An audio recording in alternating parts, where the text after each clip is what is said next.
What if everything you believed about getting old was wrong? Frank Dalton squinted at the morning light bleeding through the kitchen blinds, his coffee trembling in his hand as he tried to focus on the blur of letters on the envelope in front of him. The name was his, he knew that much, but the address looked foreign, the numbers slippery, unreadable. He fumbled for his glasses again, but they were cracked down the middle, the left lens gone altogether. That happened last week, dropped them in the driveway while trying to take out the trash in the dark. He hadn't replaced them. He hadn't done much of anything. Somewhere behind him, the ancient radio on the windowsill played low static and talk radio, filling the empty room with a voice not his own. He stared at the untouched toast on his plate, the way the butter had congealed into a pale crust. His fingers tightened on the envelope. Utility bill, probably. Or a warning. His heart gave a small squeeze, a flutter he didn't want to mention to the doctor anymore. What was the point? Dr. Keller would just tell him again, slow down, Frank. You're not 40 anymore. His daughter, Rachel, said the same thing when she called once a month. Take it easy, Dad. No more ladders. No more tools. She said it like she was doing him a favor. Like wrapping him in bubble wrap was the kindest way to love an old man who'd stopped living years ago. He slid the envelope away and rested his hands on the table, tracing the wood grain with the tips of his fingers. He used to know every line of this house, every bolt and hinge. He had built the garage with his brother in 1972.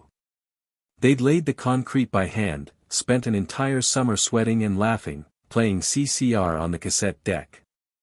That was before Johnny died. Before everything quieted. His wife, Margie, had died 20 years ago, suddenly, in her sleep. That was the day he stopped being a husband. A year later, after a bad fight with Rachel, he stopped being a father, too. Now he was just a shadow in a house full of ghosts. A sound caught his ear. The radio crackled, shifted. A voice came on, familiar yet electric. You're only old if your dreams are, the man said. That voice. Frank leaned in. It was Elon Musk. Not live, some podcast or YouTube video being rebroadcast, but still, the voice hit like a jolt of caffeine. You're only old if your dreams are. Frank sat back. Something cold moved through his chest. He'd never cared much for celebrity tech guys, but Musk was different. He built rockets when people laughed. He bought Twitter. He said wild things and then did them. Frank had read once that Musk's heroes were inventors, not CEOs. Guys who got their hands dirty. He used to be one of those guys. In the garage was a 1974 Harley frame he never finished. Still on the rack. Still waiting. His eyes drifted to the hallway. He hadn't been in the garage in years. What was the point? He couldn't see well. His hands shook. The light was too dim. But now, something buzzed under his ribs. That sentence wouldn't leave him. You're only old if your dreams are. Maybe he wasn't the only one stuck in neutral. Maybe the worst part of aging wasn't the body, it was the silence. The way people stopped expecting anything from you. The way they looked past you at the store. Or talked to your kids about you like you weren't there. Maybe it wasn't about living forever. Maybe it was about doing one thing that mattered before the lights went out for good. His phone buzzed, a text from Rachel. Hey, checking in. Everything okay? He stared at the screen, thumb hovering. What could he say? I'm scared all the time. I'm vanishing and I don't know how to stop it. Instead, he typed, fine. Cold morning. She replied with a thumbs up emoji. That was the end of it. He set the phone down and stared at the calendar pinned crooked on the wall. August. Half the year gone. Another one slipping through his fingers. His gaze drifted back to the window, to the sunlight streaking in like gold wire. He got up slowly, joints cracking like dry twigs, and walked over to the radio. He turned the dial up. Musk's voice came through again, mid-thought, "When people tell you to slow down, that's when you speed up. Because that means you're doing something they don't understand." Frank exhaled.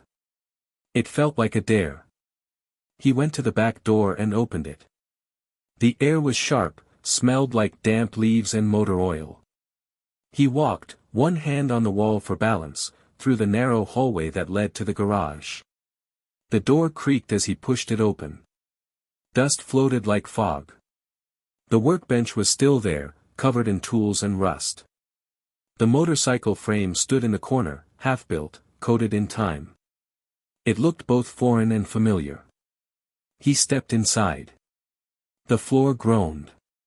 He flicked the light switch. Nothing. He reached for the pull chain on the hanging bulb. It blinked on, yellow and weak. He walked to the bike. Ran his fingers along the cold metal. A laugh bubbled out of his throat, dry and strange. "You still here?" he asked it. The bike didn't answer, of course.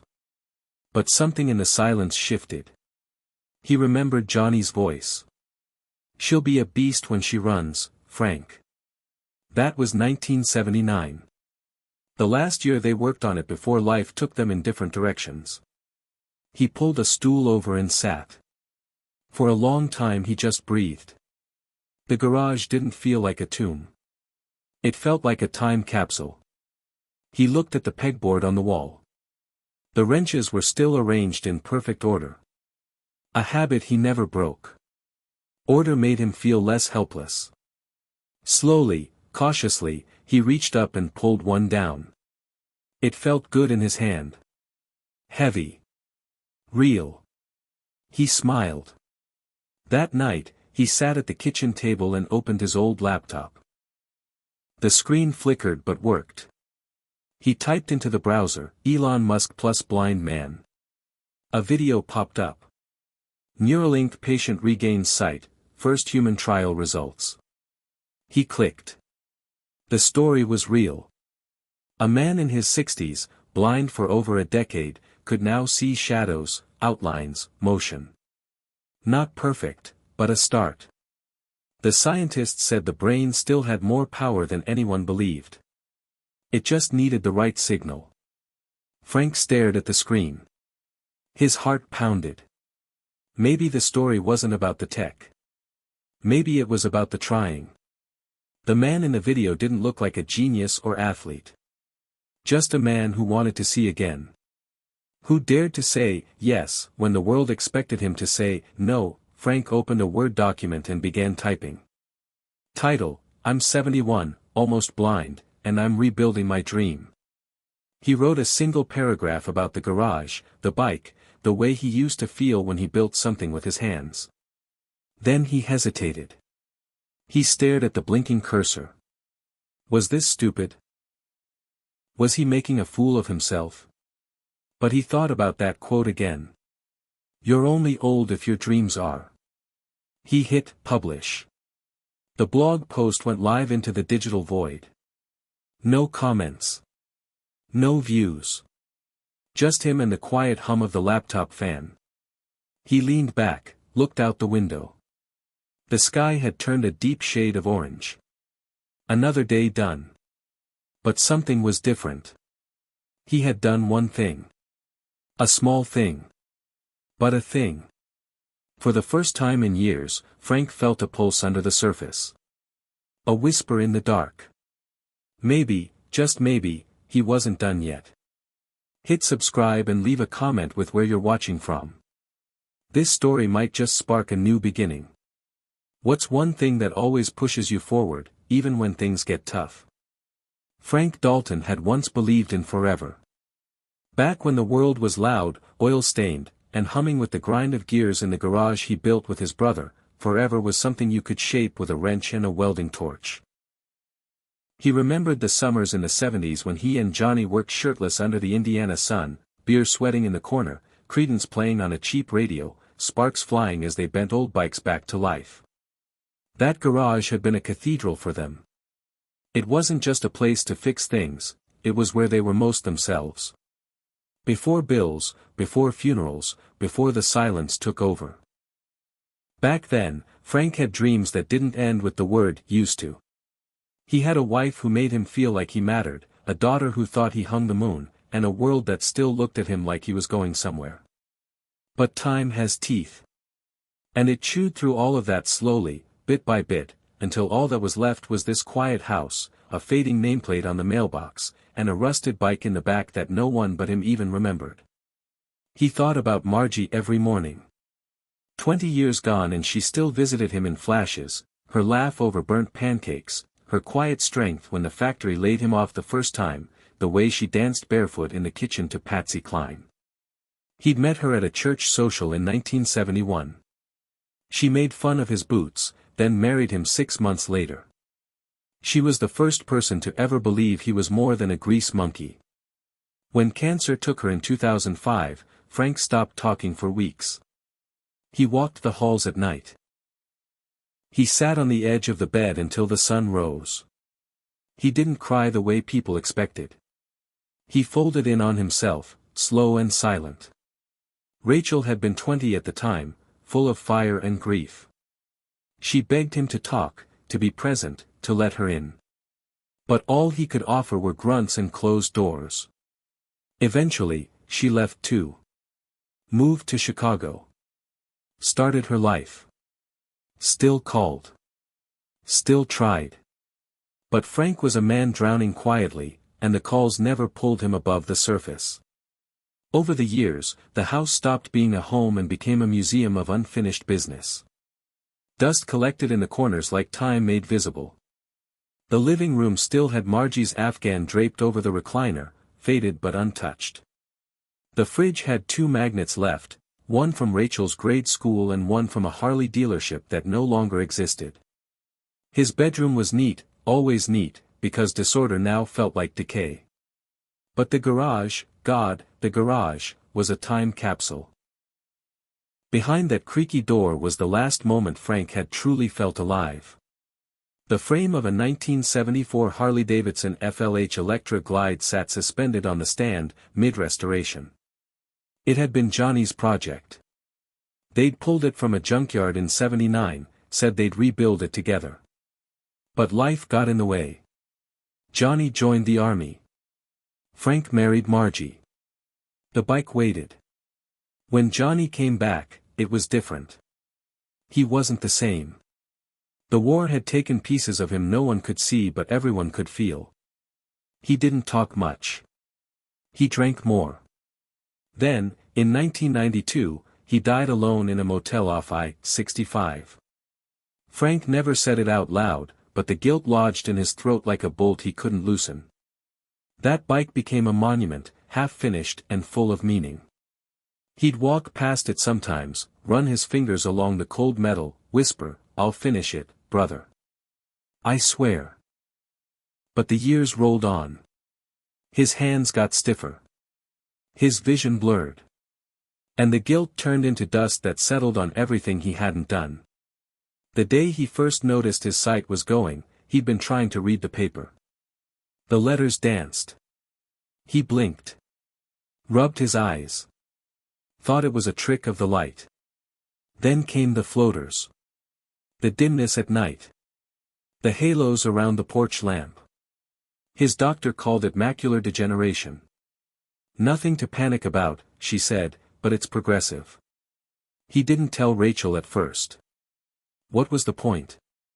He told himself he could still see well enough. Still drive. Still fix things. But soon the little cracks widened.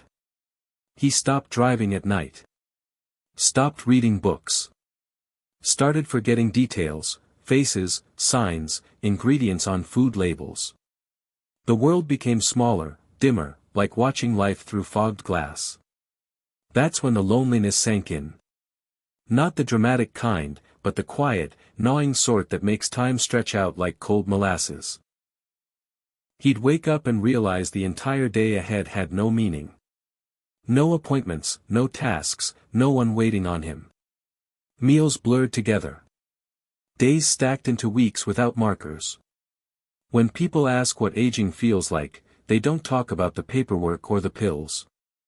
They don't talk about the empty mailboxes or the silence after dinner. It's the irrelevance. That sense that the world is moving forward, faster every day, and you're just some dusty page it already turned. That's how Frank felt when he heard Elon Musk's voice on the radio. Like someone had thrown a rock through the glass he'd been staring through. That one sentence, "You're only old if your dreams are," hit him like a slap. Not because it was profound. But because it was a challenge. A dare. And Frank hadn't been dared in a long, long time. That night, unable to sleep, he wandered through the house like a ghost, brushing his fingers over doorframes, light switches, and old photos on the wall. One in particular stopped him. A picture from 1983. Him, Johnny, and the half-built Harley, grinning like idiots. Frank held a wrench in one hand, a beer in the other. Johnny had that lopsided smirk. God, they looked alive. Real.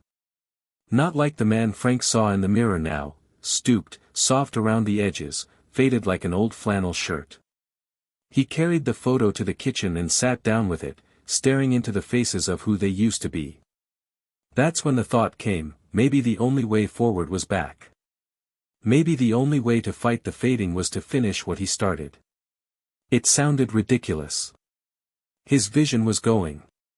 His daughter thought he should be in assisted living. But his fingers still remembered the weight of a wrench. His heart still remembered the rhythm of creation. Maybe that was enough to begin. As dawn painted the sky with soft oranges and pinks, Frank sat alone at the kitchen table, the photo beside him, the laptop open, and a single question echoing in his head: what if the best years weren't behind him? What if the point of living wasn't to coast to the finish line, but to grip the wheel tighter when the road got rough? That morning, as the birds began to chirp and the world stirred to life, Frank didn't make toast. He didn't check the mail. He went to the garage, turned on the weak yellow bulb, and stared down that old Harley frame like it had insulted his mother. He wiped a thick layer of dust from the gas tank and whispered, "Let's see if I still got it." His knees ached as he bent down to pick up a wrench, but it felt right in his hand, familiar, grounded, real. And somewhere deep in his chest, beneath the layers of regret and fear and years of stillness, something flickered. Not fire. Not yet. But a spark. And sometimes, all you need is a spark. Frank sat on the garage floor, cross-legged and aching, staring at the scattered bolts in front of him like they were fragments of another life. He had tried to lift the engine casing from the shelf earlier that morning and dropped it when his hands gave out halfway. The crash startled him, sent a jolt through his chest, and now, as he rubbed his sore wrist, he tried to push away the truth gnawing at the edge of his thoughts. His body wasn't the same. His vision wasn't the same. But what scared him most wasn't that he couldn't lift or see like he used to, it was that maybe, deep down, he didn't believe he could finish anything anymore. The worst part wasn't the failure. It was the doubt that slithered in afterward, curling around his spine, whispering that maybe everyone had been right to leave him behind. He sat there for over an hour, the sunlight shifting across the dusty floor as the day warmed. Somewhere in the background, the old radio on the workbench played low static and talk shows, offering background noise to make the silence less obvious. He thought about calling Rachel. Just to tell her he was working on the bike again, maybe get a little encouragement. But he knew exactly what she'd say. "Dad, you can't be serious." Then the soft sigh. "Please, just take care of yourself. That thing's dangerous." And worse, she'd be right. He couldn't see clearly. He wasn't strong like he used to be. The last time he held a welding torch was 15 years ago. This wasn't some feel-good movie where the old man magically found his groove again. This was real. Flesh and bone and rust. His eyesight had gotten worse in the last year. The doctor called it dry macular degeneration, the slow, inevitable kind that stripped away central vision over time. There was no cure. Just vitamins and prayers. He was already seeing more shadows than detail, more outlines than substance. It was like the world had become a charcoal sketch of itself. So what the hell was he doing, sitting in a garage trying to rebuild a motorcycle he couldn't even ride? He stood up slowly, knees cracking, back stiff. He shuffled to the kitchen for a glass of water, turned the faucet, and watched it run. The sound was the only thing that felt certain. Everything else was a blur. He looked at his reflection in the window, just a shape, really. A vague silhouette with thinning white hair and a sagging face. Not the man who used to dance with Margie in the kitchen. Not the man who could fix anything with a screwdriver and some elbow grease. Just some old guy on the edge of disappearing. That night, sleep didn't come easy. He lay in bed, covers twisted around his legs, the fan humming above him like an anxious heartbeat. He kept seeing that damn photo of him and Johnny, back when they still believed the world was theirs to take. They had built bikes out of scrap metal, chased girls in convertibles, dreamed about opening a shop together one day. But Johnny went to war, and Frank stayed home. Johnny saw things no one should have to live with. Frank built a family and a quiet life, tried to be steady, reliable. But then Margie died. Rachel left. And Johnny died in a motel with a bottle in his hand. Everyone he ever loved seemed to vanish, and all he had left were memories that felt more like wounds. He thought about the blog post he'd written, the one he published on a whim 2 days ago. I'm 71, almost blind, and I'm rebuilding my dream. He hadn't checked to see if anyone read it. Probably no one did. He didn't even know if the site worked. But something about writing it had felt important. Like claiming a piece of himself. Like saying, I'm still here. The next morning, he opened the laptop. It took forever to boot. He clicked into the blog. 3 comments. His chest tightened. One was spam. One was from someone named NanaStrong67, who wrote, "My hands don't work like they used to, but I just picked up my knitting needles again. Thank you for reminding me that trying still matters." The third was from David Jr_58. It said, "Subscribed. I'm 69. Just started painting again. You're not alone." Frank stared at the screen for a long time.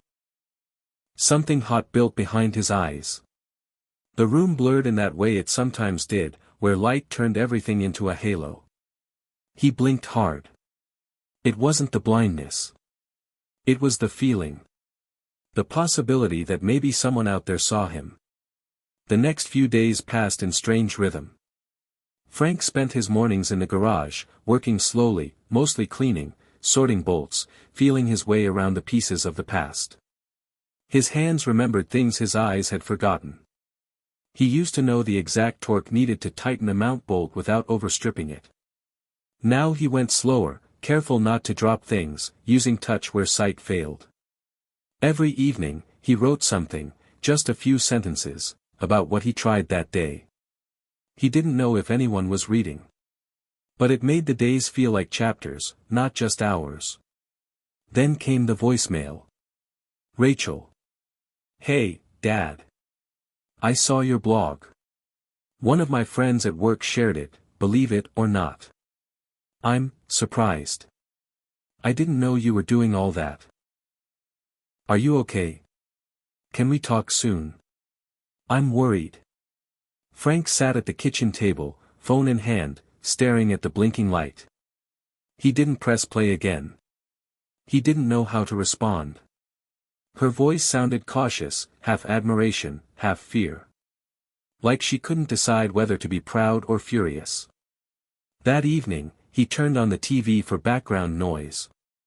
A news segment was running, a feature on Neuralink. He almost changed the channel, but something made him stop. The reporter was interviewing a man in his 60s who had been part of the early Neuralink trial. The man spoke slowly, deliberately. "I was blind. Not totally. But enough that I couldn't drive, couldn't read. Couldn't live. The screen showed grainy footage of the man walking with his granddaughter in a park. He was wearing special glasses, some kind of tech interface connected to his brain through the implant. Now I can see light. Shapes. Her smile. That's enough. Frank leaned forward. The reporter asked the man what it felt like to be part of something experimental, something uncertain. The man answered, better than feeling useless. I'd rather try and fail than sit in the dark until I die. Frank's mouth went dry. The screen shifted to a short clip of Elon Musk. Just a sentence, the goal isn't just to restore function. It's to rewrite the script of what people think is possible. Frank turned off the TV. He sat in the dark for a long time, the echo of that sentence reverberating in his chest. Rewrite the script. That night, he sat at the computer and wrote something new. Not a blog. A message. Subject line, Neuralink beta research, interested in learning more. He didn't think anything would come of it. He just needed to send it. To say, I want to try. Before bed, he stood in front of the bathroom mirror, looking at the faint outline of his face in the glass. He raised a hand and touched it. He whispered to himself, "You're only old if your dreams are." Then, almost as an afterthought, he added, "And I've got at least one left." Frank never expected a response. The message he sent to Neuralink felt more like a bottle tossed into the ocean than a serious inquiry. It was short, simple, almost bashful in tone. I'm 71, legally blind, still curious. I read about your work. If there's any way to help, even just to learn, I'd be honored. Then he clicked send and shut the laptop, assuming that would be the end of it. But 3 days later, he got an email back. The subject line read, Neuralink Public Access Program, let's talk. The message was brief but polite, inviting him to schedule a preliminary interview to discuss his interest and background. It wasn't a commitment, just a conversation. Still, Frank stared at the screen for nearly an hour before clicking the link. Something inside him. Maybe the old version of himself, the man who used to weld without gloves and laugh in the face of deadlines, pushed him forward. The interview was via video. He nearly cancelled twice before it began. The camera on his laptop barely worked, and he was afraid they'd see how clouded his eyes were, how small his house was, how slow he spoke compared to younger applicants. But when the screen came alive, he found himself face to face with a young woman named Dr. Emily Vasquez. Her hair was tied back, her lab coat folded over the back of her chair, and her face was warm, curious, not judgmental. Mr. Dalton, it's an honor. I read your blog. That sentence alone knocked the breath out of him. You did? He asked, eyes wide. Yes, she replied. It's rare. We have a lot of applicants. But not many who write with that much honesty. Frank felt something tighten in his throat. She asked him questions. About his condition, his medical history, his ability to travel if needed, his willingness to undergo tests and potential surgical intervention if selected. He answered carefully, honestly. No, he wasn't afraid of surgery. Yes, he understood the risks. No, he wasn't looking for a miracle. Yes, he still wanted to build something. At one point, she paused and asked, why now? Frank blinked, then laughed. Because if I wait any longer, there won't be a now left. She smiled at that. After the call ended, he sat back in his chair and stared at the ceiling, exhaling slowly. For the first time in years, he didn't feel invisible. He felt invited. The next few weeks were a blur. He filled out forms, took phone interviews, submitted doctor reports. Neuralink wasn't promising anything, not even a spot in the trial, but they were listening. They wanted to know his story. And that alone felt like resurrection. Meanwhile, in the garage, the Harley began to take shape. Not quickly. Not perfectly. But piece by piece, it transformed. Frank used a headlamp to compensate for his poor vision, and sometimes he relied more on touch than sight.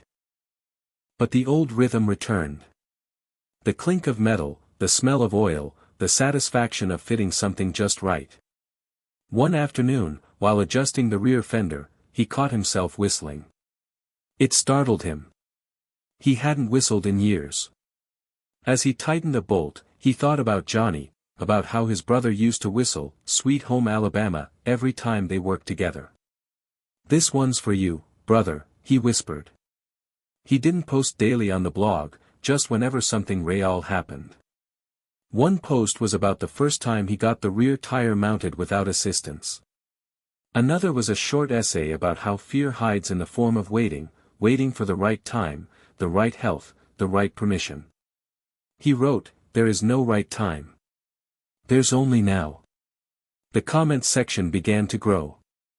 Slowly at first, then faster. People from all over the country, most over 60, wrote in. One man named Ernie, 74, said he dusted off his woodworking tools for the first time in a decade. A woman in her 80s said she was writing poetry again.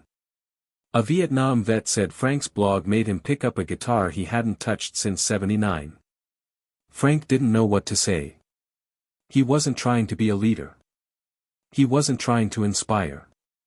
He was just trying not to disappear. But somehow, in telling the truth, he'd lit a match others could see. Then came the call. Neuralink. Dr. Vasquez again. Her voice sounded steadier this time, more official. "Mr. Dalton, I wanted to let you know you've been conditionally accepted into the Neuralink remote participant program. It's not surgery, not yet. But we'd like to send you a prototype visual assessment headset. It's non-invasive, experimental. You test it from home. Send us data. Help us learn." Frank blinked. "You want me to help you test it?" "Yes," she said. "Think of it as helping build the road that others will walk later." He didn't cry until after the call ended.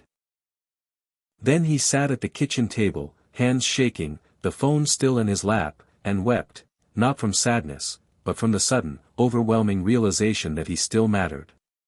That night, he wrote a blog post titled, "I Am Becoming the Bridge." It wasn't poetic. It was raw. He wrote, "I am not here to be saved. I am here to serve. I am here to try.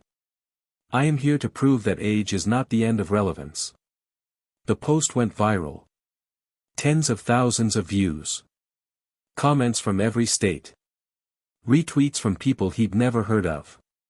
One account, verified and followed by millions, simply posted, "If you're not following Frank Dalton, you're missing the real revolution." Frank didn't understand most of it. He didn't know what trending meant. But Rachel called him the next day. "Dad," she said, voice thick, "you're kind of famous right now." He chuckled. "That right?" "I'm proud of you," she said, quietly.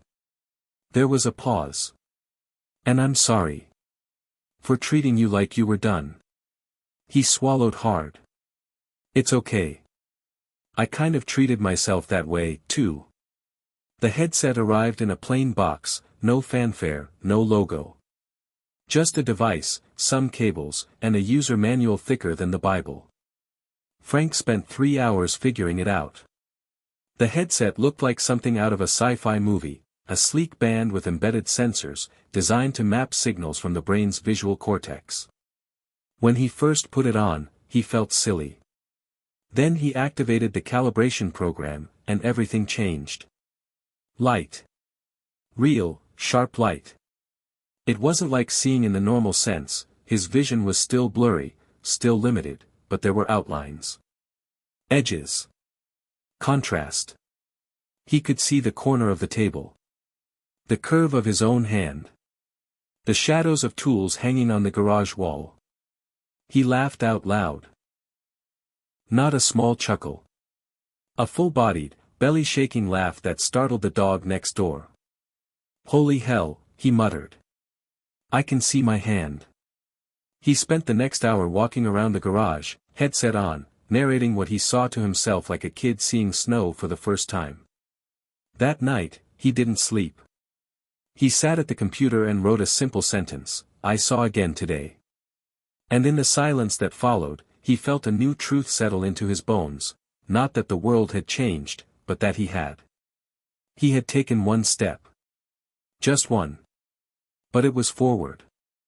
And now there was no turning back. The day Frank took the Harley out of the garage was overcast, the sky a dull silver that made the world feel still, like it was holding its breath. The headset sat snug around his temples, and though the image it gave wasn't perfect, shades of gray, shapes without color. It was enough to tell the difference between the garage door, the tool chest, and the motorcycle frame he'd been rebuilding piece by piece for weeks. The scent of oil and cold steel was stronger than usual, or maybe he was just more alive to it now. It was the first time in 15 years that he rolled the bike onto the driveway, and as he did, a gust of wind caught the tarp that had once covered it, flapping it like a banner being lowered in surrender. But this didn't feel like surrender. It felt like defiance. Like declaring war on the notion that he was finished. He could see shapes and edges now. With the Neuralink headset active, his peripheral remained mostly dark, but the central focus, just enough to spot tools, follow lines, catch the shimmer of chrome, was returning in flashes. It wasn't restoration. It was revolution. And each second of clarity felt like borrowed time that he was going to wring dry. His fingers, though slower, remembered every turn of the wrench. He had already installed the new carburetor, reset the clutch cable, replaced the dead battery, and bled the brakes. The chain was tightened. The tires were checked. The tank, repainted by hand over 2 days, bore the initials, JD, under the gas cap, Johnny Dalton. He hadn't told anyone about that part. It was just between him and the past. Now came the part he'd put off. The engine test. It had sat silent for more than 3 decades. Parts replaced or cleaned, systems checked, but the question remained, would it still run?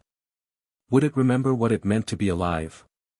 He straddled the seat, felt the creak of aged leather, the heaviness of something older than many of the people who now followed him online.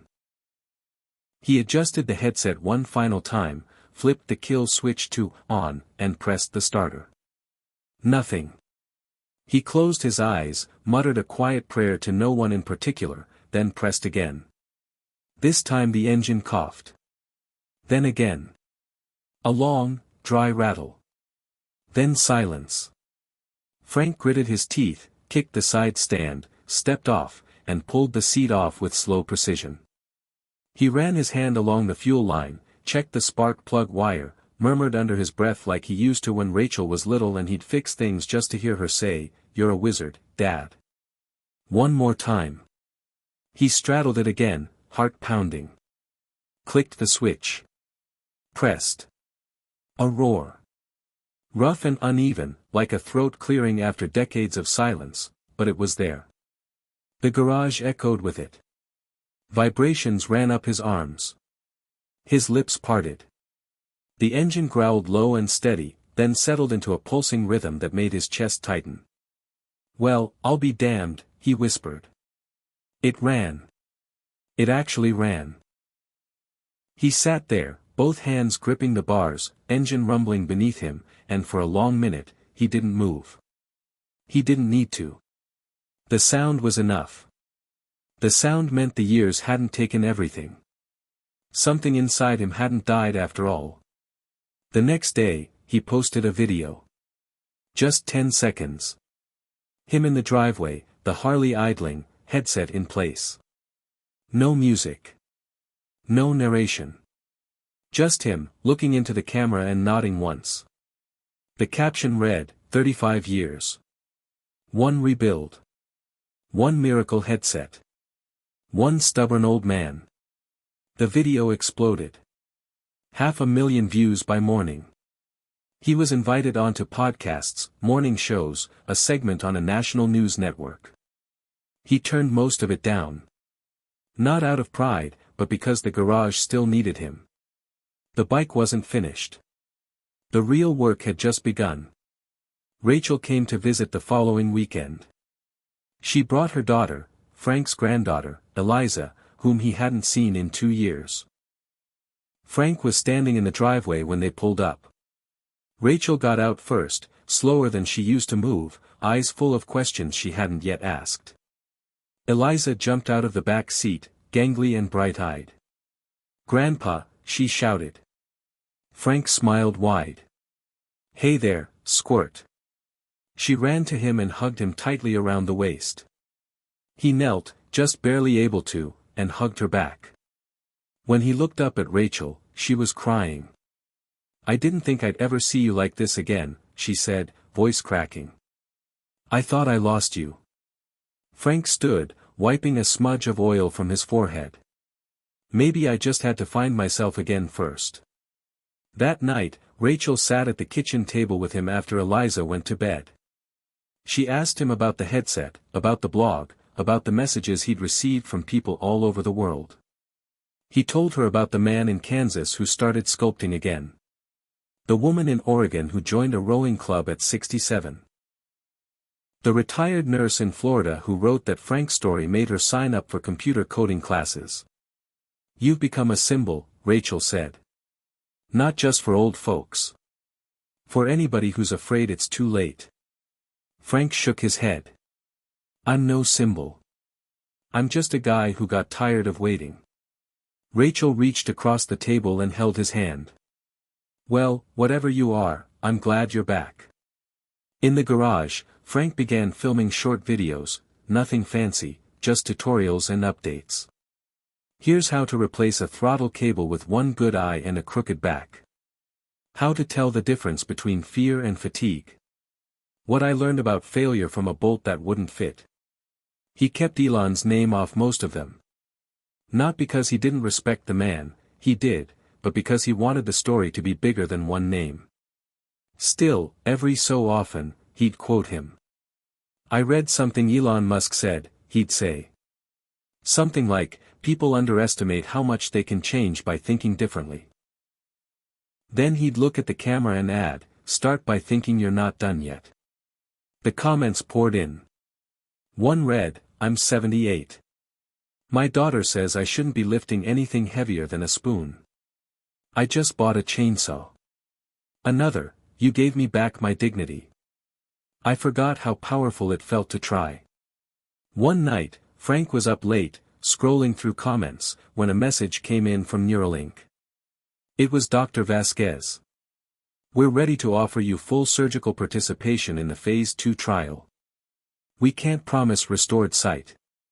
But we think you're a perfect candidate to help us understand the limits, and the possibilities, of human recovery at any age. If you're ready." Frank stared at the screen.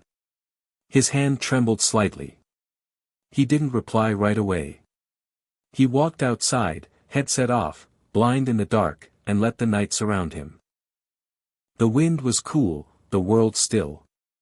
He stood there a long while. Then, to the stars, he said aloud, "I don't need to be saved. I just want to be useful."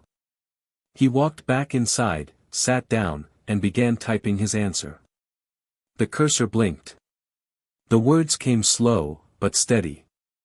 "Let's build something. Together." Frank didn't expect running with that invitation would be easy. He thought the hardest part was rebuilding the Harley and testing the headset, but reality hit him like a punch in the gut when he told people what came next. He emailed Dr. Vasquez to say, "Yes, sign me up." Then he printed the reply, an official consent form and a schedule for travels to the Austin clinic. He sensed his body bracing, his mind flickered between excitement and dread. That evening Rachel came over unexpectedly, stepping into the garage as he tightened the cable. She watched silently for a moment. Then she laid her smartphone on the workbench, the email open. "Dad, what is this?" Her voice wasn't anger. It was fear. Fear masked as firmness. Frank looked at the paperwork, risks, possible complications, surgery, recovery time. He swallowed. "It's Phase 2, he said quietly. They want to do the implant. Rachel's hand hovered over the email. Dad, you're already doing everything, blog, rebuild, video, but surgery. At 71 with macular degeneration. The doctor said you should consider slowing down. He paused. He heard the doubt in her voice. Not doubt in him, but fear for him. He picked up the forms and folded them slowly. If I don't try, I'll always wonder. She shook her head. But I don't want to lose you if something goes wrong. He met her eyes. I'll never come back, he said, voice cracking. But I have to know. They didn't talk for a long minute. In the stillness, he felt the weight of being a father again, a man trying to justify a gamble his daughter didn't want him taking. He could see her worry, the lines beside her eyes, the memory of her as a teenager and him yelling at the TV because it was late and she wasn't home yet. He couldn't blame her. She was trying to love him. Still, he chose. That night he stayed up, headlamp cutting a circle of yellow on the garage door. He stared at the Harley. Engine off, bike silent, and something deep in him murmuring that the engine was only part of the story. The bigger piece was the one inside his body, the one that science might help awaken, or might break. In the early hours, he wrote again. Not a blog post. A journal entry titled, Why I'm Still Here. He wrote about Margie. He wrote about Johnny. He wrote about Rachel and how he once pulled her on a bike behind him when she was 5, how she laughed so hard she choked. He wrote about Eliza and what it might mean to her someday, to see him stand taller than his age, not stooped beneath it. He wrote about fear. How running away from it had become a habit as old as grief. He ended with, It's time to stop running. The next day he didn't tell anyone. He didn't post. He called the clinic. I'm in, he said. Schedule me. When word got around online, opinions poured in. He expected supportive comments, he got them. But the negative ones stung sharper. Someone wrote, Dude, you're 71. Why push it? Isn't it time to take it down a notch? Another post said, Just wait until he breaks something. Ibuprofen won't fix an implanted device. He logged off for a day. He sat in the garage with the engine off, hands curved around the handlebars, headset off. He heard the boys across the street revving their dirt bikes and found himself smiling despite the hard empty ache inside. He thought of Elon Musk, the risk, the audacity, the refusal to accept limits others set. He thought of Elon's quote, When something is important enough, you do it even if the odds are not in your favor. He repeated it under his breath, a prayer and a challenge. He thought of the last man the headset helped, a stranger who said he'd rather try and fail than sit in the dark until he die. Frank decided he didn't want to die half alive. He didn't need others' approval. He needed his own. Later that week he showed Rachel the comments. He didn't defend them. Didn't shame anyone. He just said, People are afraid. They want me safe. I get it. She looked at him, teary, and whispered, Just promise me you'll be careful. He squeezed her hand. I promise I'll be brave. The weeks ahead were full of preparation. Medical tests, baseline eye exams, MRI schedules, travel planning, insurance calls, consent forms signed in pen, one in blood type. Packing lists that included his boots, favorite coveralls, a tool pouch. He even packed Rachel's old camera, the one she used as a kid, because he planned to document it all. Meanwhile he kept working on the bike, wrenching with focus sharper than ever. Replacing the throttle, aligning the wheels, adjusting the valves. But the nights were restless. The air tasted different, a blend of gasoline and something metallic he couldn't name until it made him sick to his stomach at dinner. One night he woke at 3 a.m., chest tight, cold sweat, vision fuzzy without the headset. He reached for his journal and scribbled, Why do I do this? He didn't answer. That morning he drove to the clinic in Austin, Rachel beside him. She held his hand in the passenger seat. When they arrived, the building was white and modern, humming with HVAC systems and newsworthy energy. Frank parked and stared at it. He swallowed. He was 71 and about to let someone drill into his skull. Something in his mind whispered to back out. But he looked at Rachel. She squeezed his fingers. He squeezed back and stepped forward. The nurses greeted him kindly. They took his vitals, started IVs, guided him into changing rooms, gave him a gown, blue, medical, not unlike the coveralls he wore under Grease. A doctor explained the procedure again, the science behind recording from neurons in the visual cortex, the potential side effects, the recovery time, the unknowns. Same words he'd read 100 times. His heart pounded. He looked at the ceiling. He thought of Johnny's half-finished bike, of Margie's laugh, of Rachel on that day in the kitchen when she said, "Please just take care of yourself."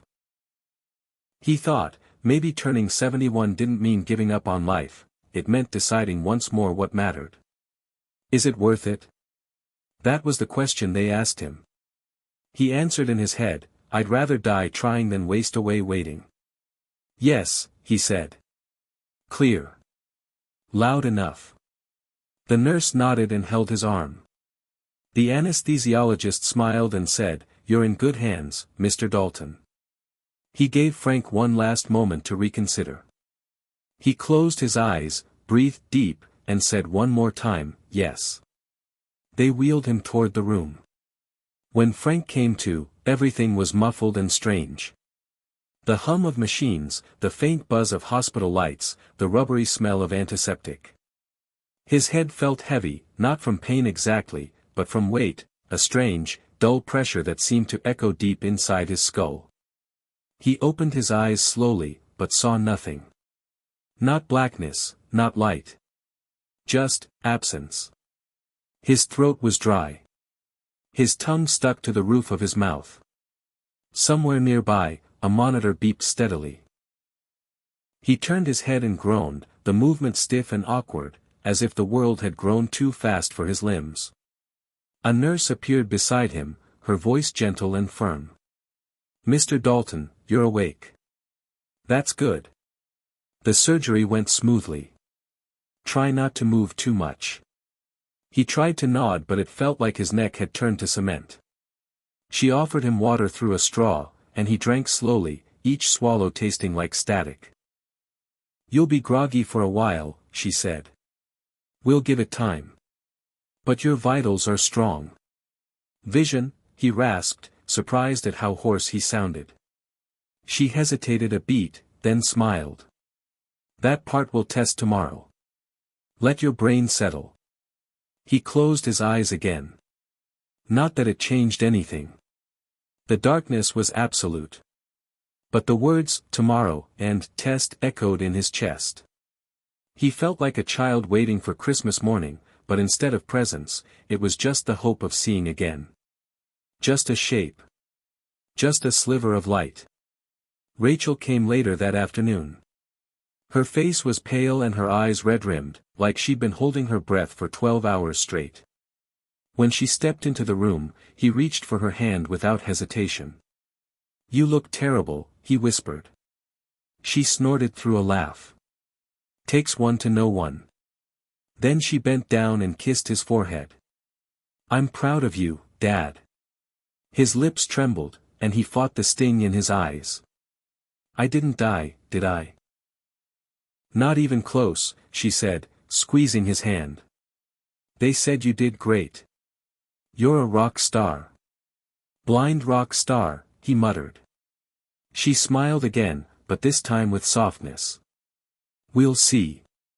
The next morning, they began the tests. First came the recalibration of the implant. Dr. Vasquez herself led the process, her voice crisp but patient. They used a portable neural interface device, designed to sync wirelessly with the newly installed chip in Frank's brain. It would translate the electrical activity in his visual cortex into something functional, patterns, contrast, perhaps even movement. You might not see anything at first, she warned him. And what you do see might not be what you remember. This isn't about restoring the past. It's about building something new. Frank nodded, head slightly tilted under the bandage wrapping that protected the surgical site. News good, he said.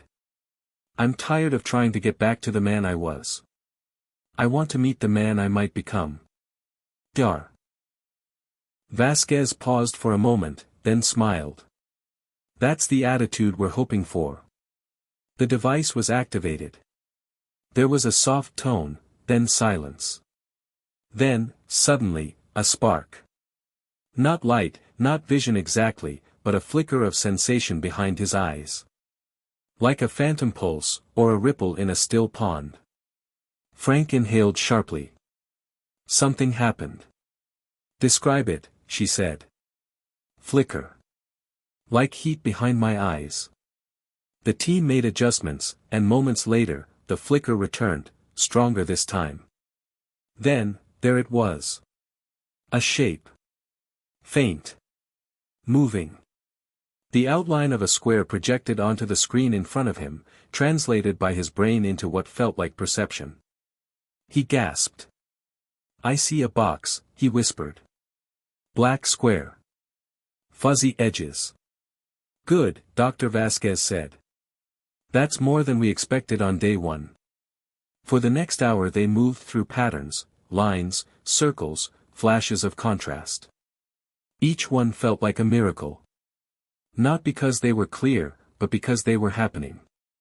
He wasn't just alive. He was evolving. They wrapped up the session and let him rest. Rachel sat with him that evening, watching the muted news on the TV in the corner while he lay still, headset off, head bandaged, heart full. I saw a box, he murmured. I know, she said, her voice warm. I watched. It wasn't even a good box, he chuckled. Didn't have any color. Still a box, she said.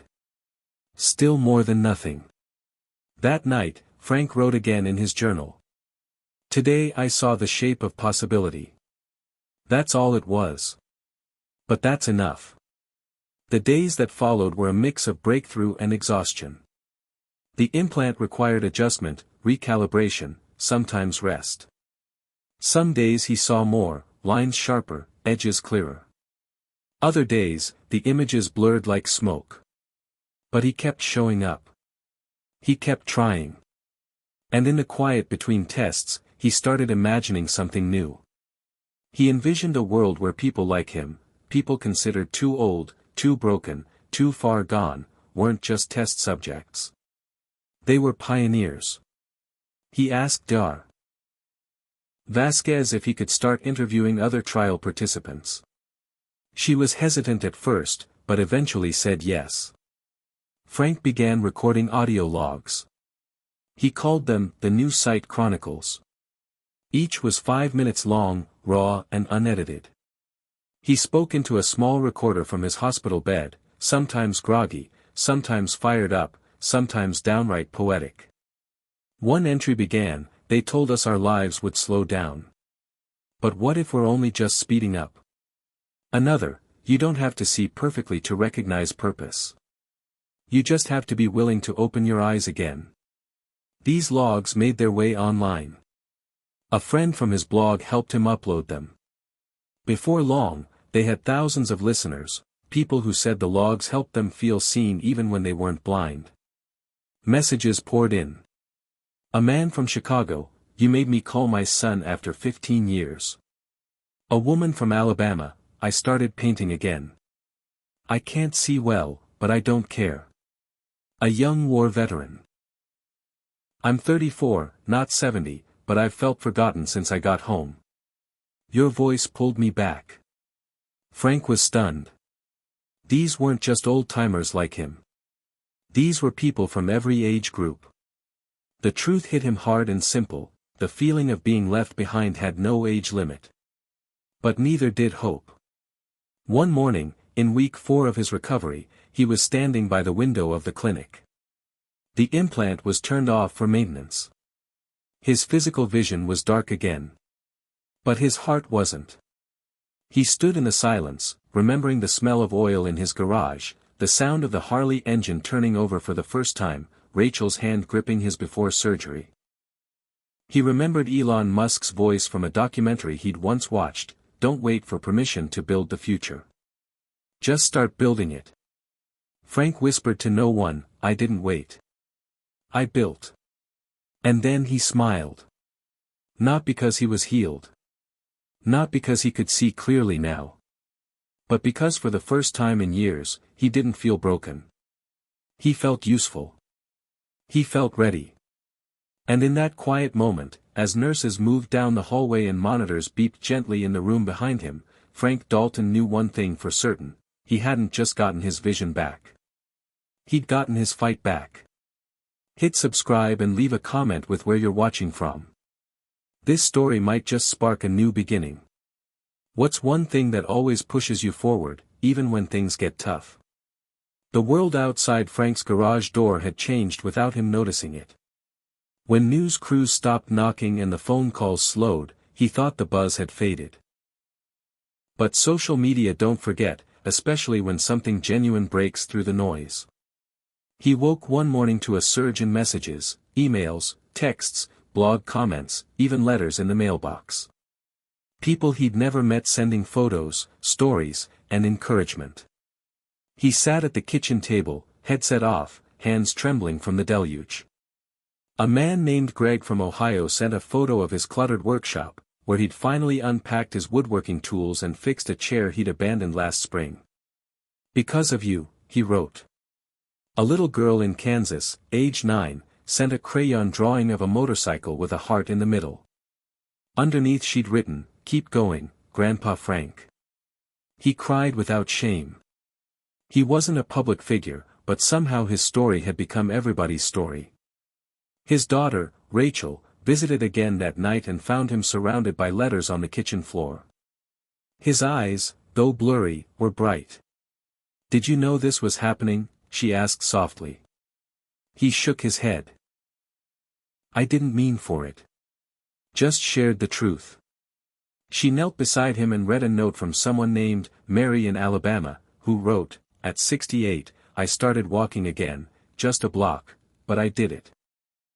In the garage, the Harley stood half-finished, and the air smelled of oil and possibility. He ran a rag over the gas tank, then looked at the dust. "We're more alive than we thought," he whispered. He didn't say it to be profound, he said it because he felt it. Later that week, he received a package in the mail, a T-shirt that read, "Age is a beginning, not an end." No sender. He wore it to dinner with Rachel and Eliza, who cheered when they saw the slogan. Eliza leaned over and said, "Grandpa, you're a hero." He hugged her tight. "Just stubborn," he replied. But inside, he felt a swell of pride, not arrogance, just connection. He wasn't alone anymore. The next morning, within hours of waking, his blog showed a list of donation offers, older readers wanting to chip in for tools, travel expenses, or just a coffee to say, "Thank you." He didn't know what to do with the money. He donated half to veterans programs and kept the rest for motorcycle parts and maybe a new laptop. He sent a post titled, "What We Do Next." It said, "I can't ride yet. I can't see clearly yet. But I believe we can build a path for anyone who thinks they're invisible. Let's start that path together." Comments poured in, people offering to share skills, sponsor local meetups, help older folks learn new tech, or just show up. That night, he fell asleep thinking of Elon's words, how vision wasn't the seeing of light but the belief in change.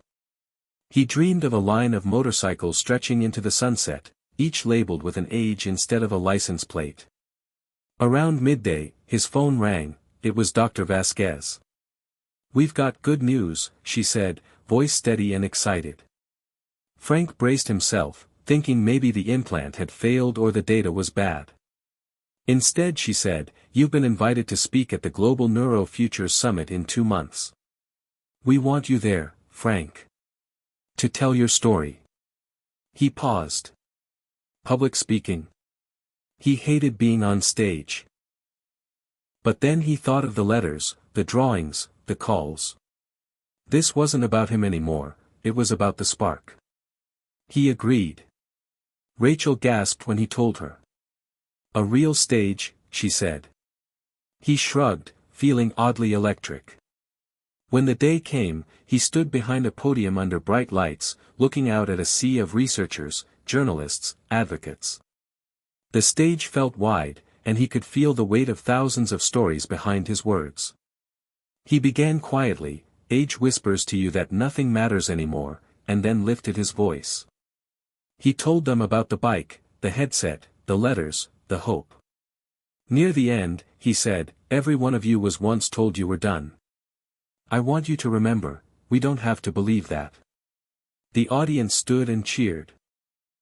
Later, someone complimented his courage. He shook his head. It wasn't courage. It was choice. Back in the hotel, messages flooded in, TV producers, reporters, groups wanting to start workshops. Instead of retreating, he leaned in. At home, he reopened his blog and added a new section, "Here's what you can do." He listed simple ideas for older adults: join a class, fix something, ask for help, donate time, write true. He didn't know what this would become. But he was ready to find out. And every morning, as he stood in that garage, tools laid out, Harley frame waiting, he felt alive. Not because of sight restored or fame gained, but because the world spoke back. And he answered. The sun rose pale and gold over the Texas hills the morning Frank finally wheeled the Harley onto the open road. It had been months in the making, months of rehab, recalibrations, pushback, small wins, and moments of doubt so loud they rang in his ears at night. But now, standing in the cool stillness of dawn, his hands gripping the handlebars, the neural headset warmed and syncing with the chip implanted in his brain, Frank Dalton was ready. The silence was rich with anticipation. There was no fanfare. No news crew. Just him, the rebuilt machine, and the long stretch of highway that split the land like a line drawn by purpose. Rachel stood on the porch, phone in hand, recording like she had when she was a kid capturing fireflies in jars. Eliza waved from beside her, her small voice calling out, "Ride safe, Grandpa." Frank looked at them through the shimmering edge of his new partial vision, gray silhouettes framed by golden light, not quite sharp, but clearer than dreams. He gave a thumbs up, thumb clad in a leather glove that had belonged to Johnny. It still bore a scratch on the knuckle from the accident 35 years ago. He kicked the ignition. The bike roared to life beneath him, steady and deep like a sleeping bear woken with purpose. The vibrations rolled through his spine, steadying him. This wasn't just a ride. This was the line between who he had been and who he had chosen to become. He shifted into gear and rolled forward, slow at first, careful. The neural overlay guided him with minimalist prompts, a soft glow to the left when a curve approached, a slight tone when a car entered a blind spot. It wasn't sight like he remembered it, but it was enough. Better than enough. It was freedom. The tires met the open road, and Frank accelerated. Wind whipped against his face, the air sharp and clean, carrying hints of dew and cedar. Each breath felt earned. The old man in him, the one who used to sit in the garage nursing regrets, was gone. In his place was someone not new, but rediscovered. A man reborn through grit and wires and the quiet refusal to quit. He rode south first, through winding roads and quiet towns. At a gas station in Lockhart, a young man stared at the bike. "That a '76 shovelhead?" he asked. Frank nodded. "Rebuilt it myself." The kid whistled. "They don't make M like that anymore." Frank smiled. "They don't make me like that anymore either." By noon, he reached the overlook just past Bastrop, where the land opened wide and the sky seemed endless. He stopped there, dismounted slowly, stretching his stiff back. He removed the headset and stood still, letting the full silence of the world embrace him. No buzz of the implant. No visual input. Just warmth, wind, memory. And peace. He thought of Margie. Of the way she used to lean against the porch railing and hum Patsy Cline under her breath. Of Johnny, laughing as he popped wheelies behind the barn. Of Rachel, 4 years old in a pink helmet, riding with him on the very bike he'd just brought back to life. These weren't ghosts. They were fuel. Not the kind that burned, but the kind that built. That night he slept under the stars beside the bike, wrapped in a wool blanket, the earth his mattress, the sky his roof. He hadn't felt that kind of tired in years, the good kind, where your muscles ache not from age, but from doing what matters. In the morning, he turned north. He had a plan. There was an old friend in Waco, James Keller, who'd called after hearing the Neurofuture speech. They hadn't spoken in 20 years, ever since their argument over Johnny's funeral arrangements. James had been Johnny's godfather. Close as blood. But grief makes strange enemies of people who once loved each other like brothers. The call had been short. James said, "We've both gotten older, Frank. I don't want to be enemies when the road ends." So Frank made the ride. When he pulled up to James's house, the man stood out front with a cane and a cooler of beer. He looked smaller than Frank remembered, and yet something in his eyes still burned sharp. They stood there a moment, neither speaking, the past between them like a fence waiting to be torn down. Finally, James spoke. "Took you long enough." Frank chuckled. "Bike runs better than I do." They hugged. No tears. Just that kind of squeeze men use when words fail. That night they sat on lawn chairs under a dying oak tree, beers in hand, the Harley parked nearby. James asked about the implant.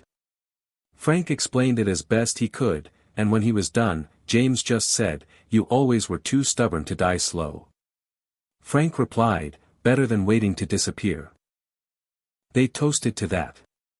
For the next week, Frank rode from town to town, filming short videos, stopping at diners, meeting people who recognized him from the blog or the podcast. Everywhere he went, someone had a story. A widow who'd started learning guitar at 74. A mechanic who lost a leg in a crash but now taught teens how to rebuild engines. A librarian with Parkinson's who ran a weekly tech support group for seniors. Each time he listened, he felt the same thing: this wasn't about sight. It was about being seen. People didn't need perfect bodies or clear eyes. They needed belief. Direction. A reason to try again. In Temple, Texas, he met a man named Willard, age 82, who invited him to his barn where he'd restored a 1952 Chevy truck using only one working hand. Willard looked at Frank and said, "Nobody visits me anymore. Except now they do. They want to see the truck. Not because it's pretty. Because I finished it." Frank nodded slowly. "Starting's the hard part. But finishing's what saves us." Willard nodded back, misty-eyed. Amen to that. Eventually Frank turned homeward, back toward his quiet stretch of road, Rachel's porch, the place where it all began. But he wasn't returning as the man who left. The man who left was chasing proof. The man coming back had already found it.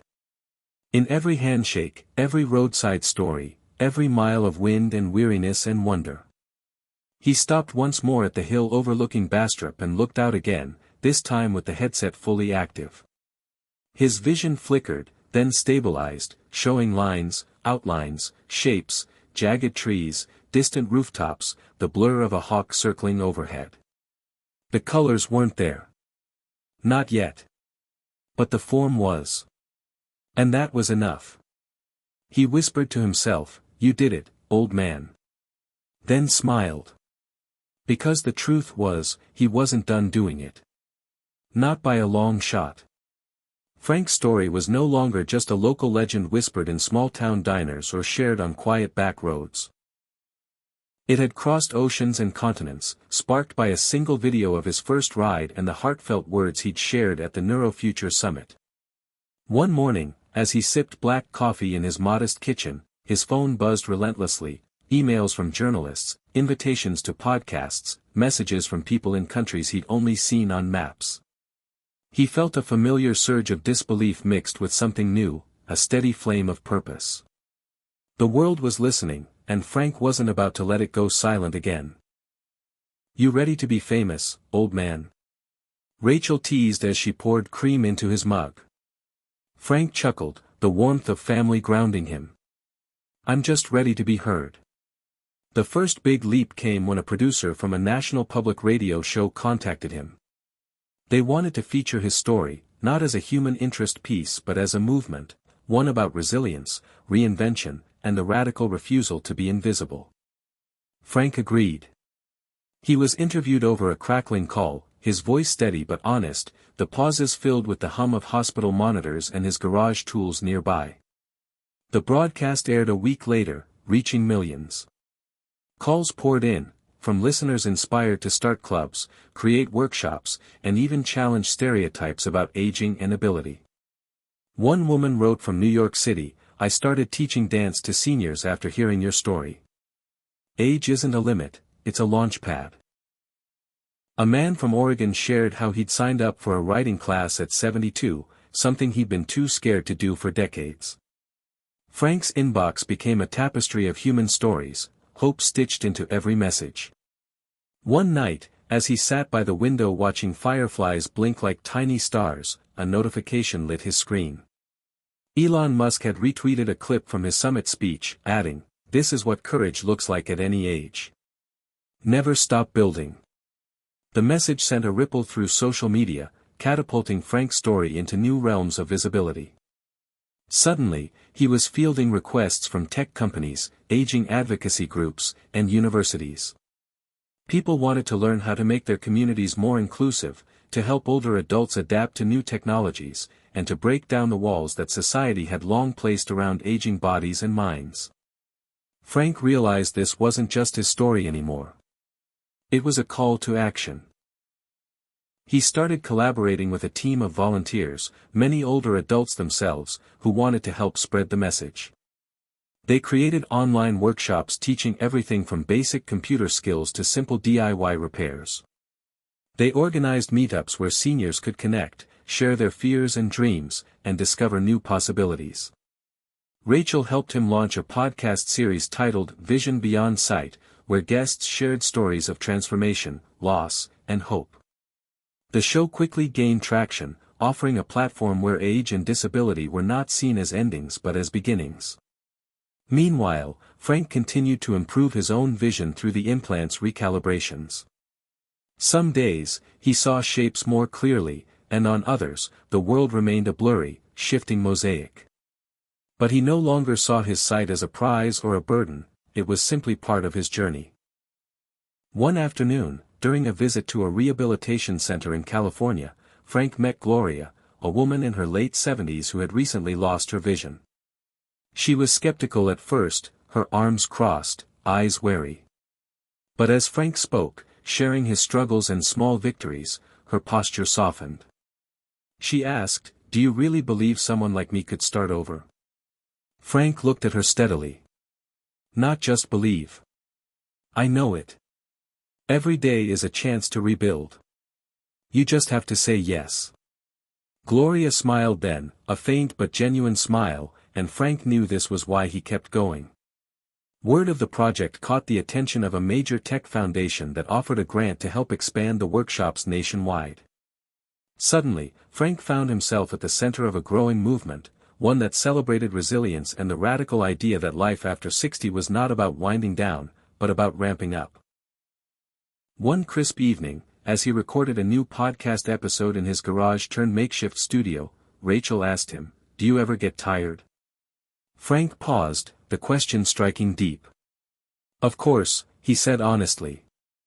"Some days, the world feels heavy, and my body reminds me it's not as young as it used to be. But then I hear a story from someone who started painting at 75, or a man who learned to use a computer at 80, and I remember why this matters." Rachel nodded. "You're not just telling stories. You're changing lives." And Frank felt the truth of that settle in his bones. One night, After a long day of interviews and editing podcast episodes, Frank sat on his porch watching the stars blink into existence. The quiet was punctuated by the gentle hum of crickets and the distant bark of a dog. He thought about Elon Musk's relentless drive to push boundaries and defy expectations. It wasn't just about rockets or electric cars, it was about vision. The courage to see what others couldn't. To dream beyond what was comfortable or safe. And Frank realized he had done the same, not by launching a spaceship, but by launching himself into a new life when most people his age might have given up. He whispered to the night, "I was never too old to change. I was just waiting for permission to matter." A few weeks later, a filmmaker reached out to propose a documentary chronicling Frank's journey and the broader movement it inspired. Hesitant but curious, Frank agreed. The cameras came to his garage, his home, and the places where he'd found new purpose. They captured moments of joy and frustration, tears and laughter, the raw, unfiltered truth of reclaiming life in the face of loss. When the documentary premiered at a film festival months later, Frank sat in the audience surrounded by people of all ages. He watched as the stories of transformation unfolded on the screen, the woman who painted despite blindness, the man who rebuilt engines with one hand, the young veteran who found hope after injury. And when the credits rolled, the audience erupted in applause, not just for the film, but for the spirit it embodied. Back home, Frank read messages from viewers moved to action. One man wrote, "Your story gave me the courage to call my estranged father." A woman shared, "Because of you, I finally enrolled in that community college class I'd been too scared to start." Frank smiled through tears. This was the legacy he wanted, not fame, not fortune, but a ripple of courage spreading wider than he ever imagined. As the seasons turned, Frank's vision continued to evolve, both literally and metaphorically. He knew the implant wasn't a magic fix. It was a tool, a bridge between darkness and light, between fear and possibility. But more than that, it was a symbol, a reminder that no matter the challenges, the human spirit could adapt, fight, and rise. One evening, during a live-stream Q&A with listeners around the world, Frank answered a question that stayed with him long after the screen went dark. What advice would you give to someone who feels too old to change? He smiled softly. I'd say this, the moment you think it's too late is the very moment to start. You don't have to see perfectly to recognize your own worth. You just have to be brave enough to open your eyes again. And somewhere, in living rooms, nursing homes, small apartments, and bustling cities, people heard that message. They opened their eyes. They started again. And the movement Frank sparked, fueled by Elon's example of radical thinking and fearless reinvention, continued to grow, one step, one story, one brave moment at a time. Despite the growing momentum, Frank couldn't shake the creeping shadows of doubt that settled in during the quiet moments. It was easy to rally courage when the world was watching, when messages poured in and people applauded the message of hope. But alone in the dark, lying in bed with the house silent except for the ticking clock, the old fears whispered louder. Was this real? Was he fooling himself? Was this newfound purpose just a fragile illusion, a brief flare in the long night of aging? The implant that had given him partial sight still faltered sometimes, sending flickers of confusion that left him stumbling. His body ached in ways it never had before, and the doctor's warnings to "take it easy" echoed in his mind like a reprimand. At a community workshop, a woman whispered, "You inspire me, but isn't it risky? You're pushing yourself too hard." Frank wanted to say, "I'm doing what I have to." Instead, he smiled quietly and nodded. He knew the risk wasn't in the pushing, it was in stopping. He thought of Elon Musk's words, "When something is important enough, you do it even if the odds are not in your favor." Those words had carried him through nights of pain and frustration, but now they also felt like a heavy burden. What if he failed? What if this was just another chapter in a long story of trying and falling short? Frank's daughter Rachel noticed the change. One evening, she sat beside him on the porch swing, her hand resting gently on his arm.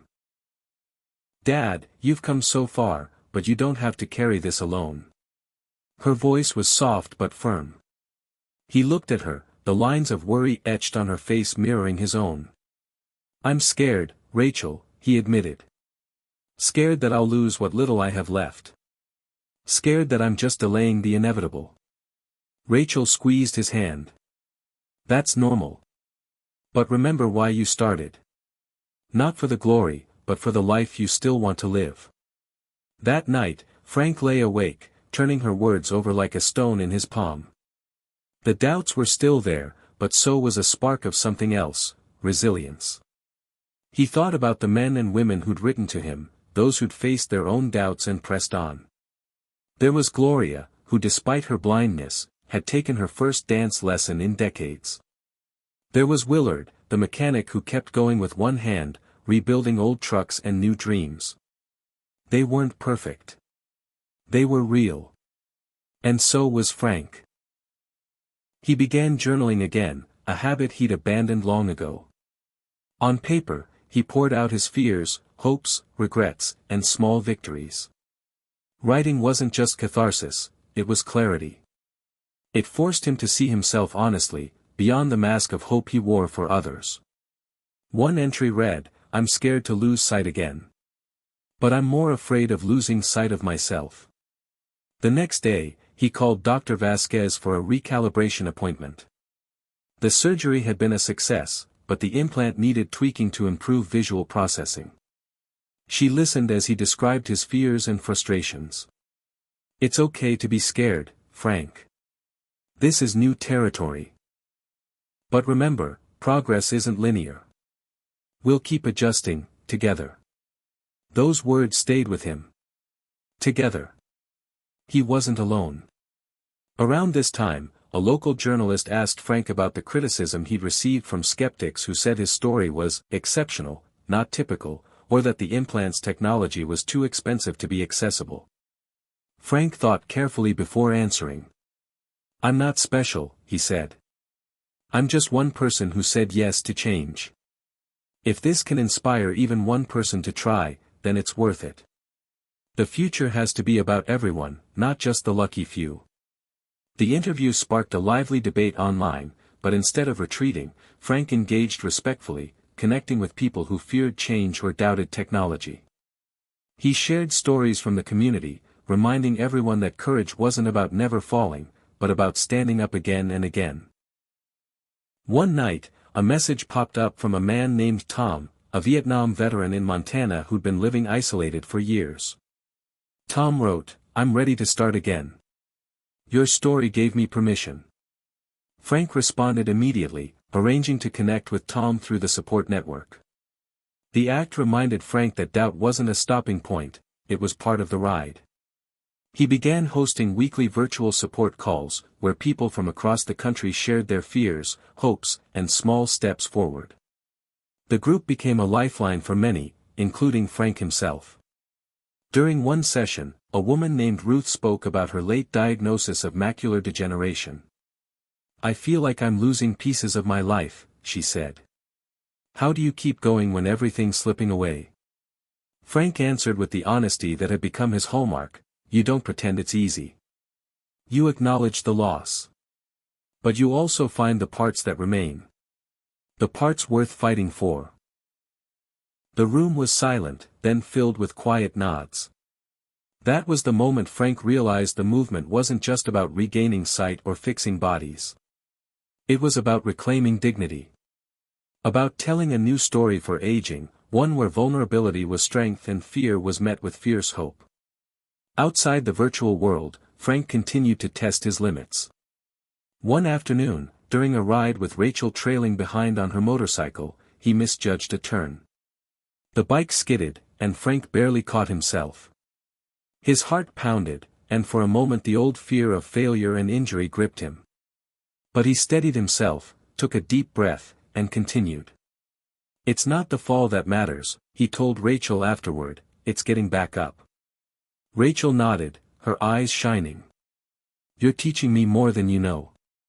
As winter approached, Frank faced new physical challenges, arthritis stiffening his hands, moments of dizziness from the implant's recalibration. But he refused to retreat into silence or solitude. Instead, he adapted. He started using voice commands for his blog updates, relied on Rachel more for technical help, and focused on mentoring others in the movement. In the quiet moments, he revisited Elon Musk's relentless innovation mindset: failure as a step, fear as a signal, limits as invitations to push harder. He realized that facing doubt didn't mean absence of courage. It meant choosing hope every day, even when it was hardest.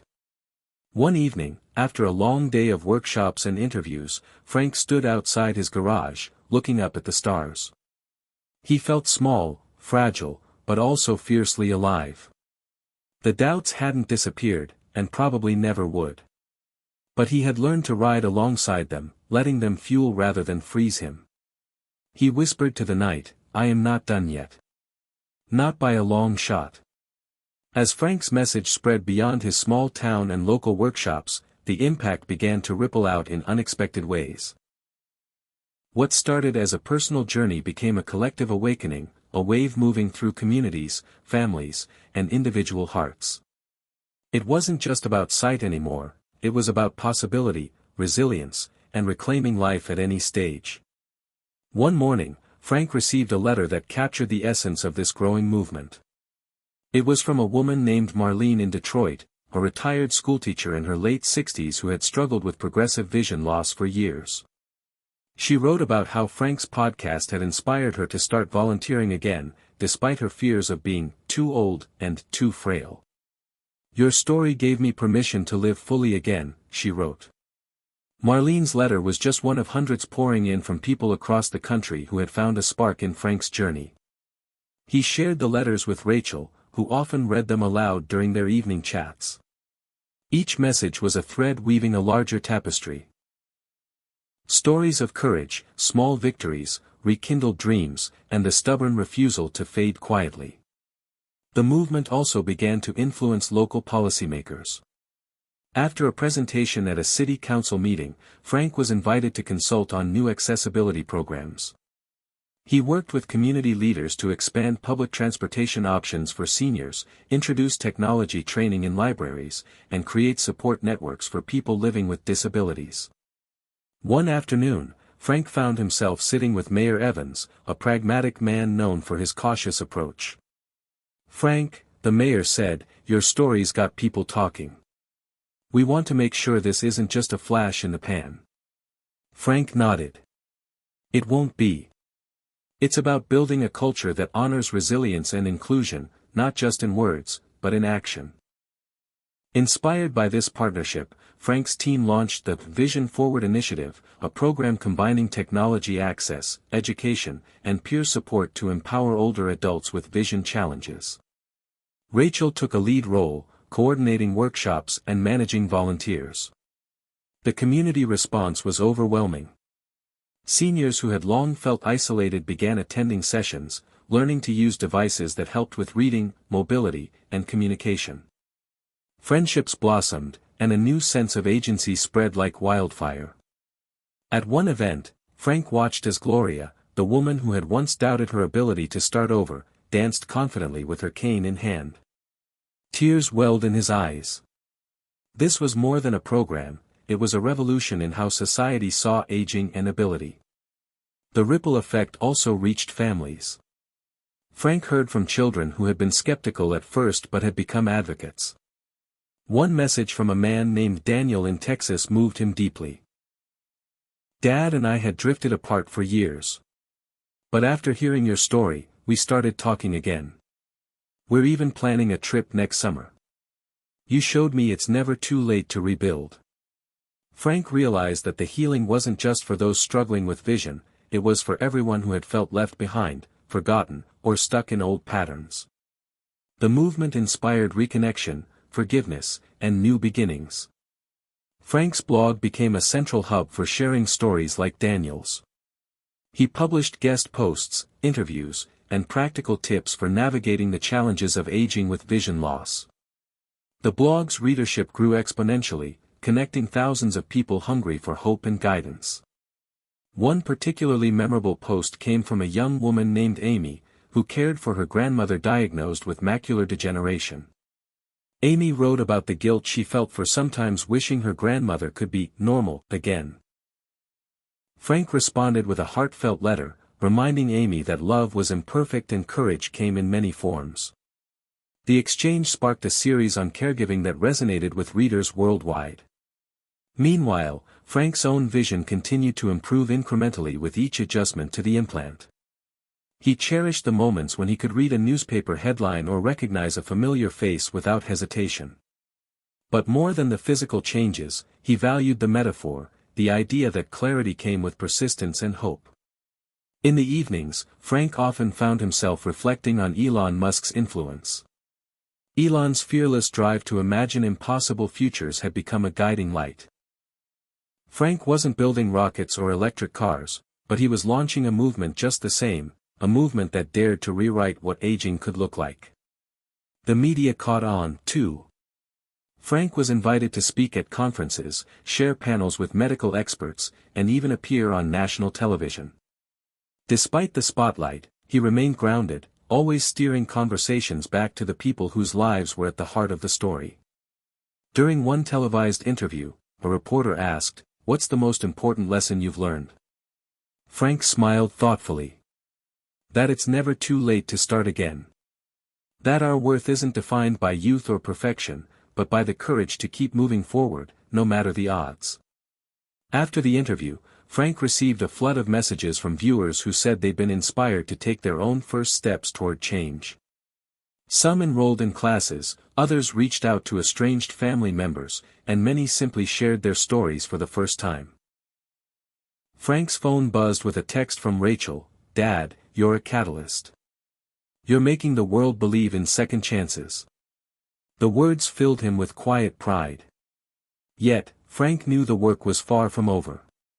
Each victory came with new challenges, new questions. How could the technology be made affordable and accessible to all? How could the movement grow beyond urban centers into rural and underserved communities? How could society be shifted from one of pity or fear to one of respect and inclusion? These questions fueled Frank's determination. He collaborated with engineers, advocates, and policymakers to push for broader change. He worked alongside researchers exploring next-generation implants, affordable assistive devices, and innovative therapies. Together, they envisioned a future where no one would be left in darkness, literal or metaphorical, because of age or disability. One chilly morning, Frank stood outside the community center where the latest Vision Forward workshop was underway.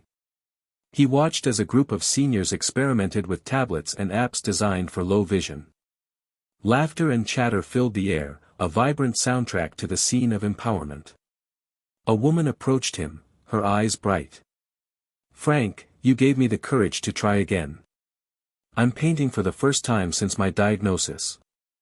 Her words echoed the stories he'd heard countless times, each one a testament to the ripple effect he'd helped unleash. Frank felt a deep sense of gratitude.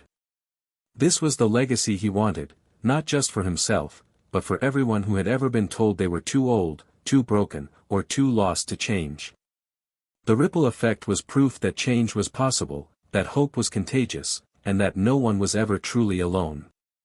As he looked up at the sky, now a tapestry of pale morning light, Frank whispered, "This is only the beginning." Frank stood at the edge of the community hall's stage, watching the crowd settle in. Tonight was the launch of the Bridge to Tomorrow program, an ambitious new effort designed to connect older adults with emerging technologies, mentors, and opportunities for lifelong learning. It was more than a workshop or seminar, it was a promise that the future belonged to everyone, regardless of age or circumstance. Frank felt a flutter of nerves mixed with excitement. When he first started this journey, he never imagined he'd be standing here, addressing a room filled with eager faces hungry for change. The scent of fresh coffee mingled with the low murmur of conversation. Warm light spilled across tables stacked with tablets, virtual reality headsets, and other gadgets designed to empower people with vision challenges. Rachel was bustling around, helping participants find their seats and setting up the tech stations. "Dad, you're going to be great," she said, giving his arm a reassuring squeeze. Frank smiled. I hope so. This is bigger than me now. The program had been months in the making, collaborations with tech companies, local nonprofits, universities, and healthcare providers all coming together to build a bridge between older adults and the tools of tomorrow. Elon Musk's influence lingered in Frank's mind, the relentless drive to push boundaries, to think radically, and to believe the impossible was possible. But tonight, the focus was simple: connection. Frank began by sharing his story, the highs, the lows, the doubts, and the moments when he thought he might give up. He spoke honestly about what it meant to be 65, to wrestle with limitations, and to find new purpose. The room was silent, hanging on every word. I was told I was too old to change, Frank said. But I learned that change isn't about age, it's about willingness. It's about taking the first step, even if it's scary. He demonstrated how the implant worked, showing videos of his gradual progress from near blindness to partial sight. Applause rippled through the crowd, but Frank quickly redirected attention. This technology is amazing, yes. But it's not a magic fix.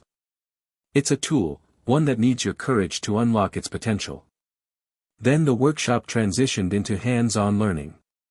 Participants paired up with tech mentors, college students, engineers, and volunteers passionate about bridging the generation gap.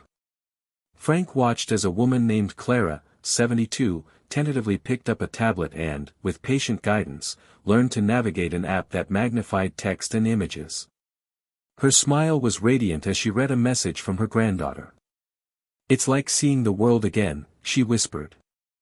The energy in the room was palpable, fear slowly melting into curiosity and confidence. Frank noticed a man named Joe, a retired carpenter, struggling with the controls of a virtual reality headset. Joe grumbled at first, frustrated by the unfamiliar technology. But when he finally put it on and found himself exploring a digital reconstruction of his old neighborhood, his eyes welled with tears.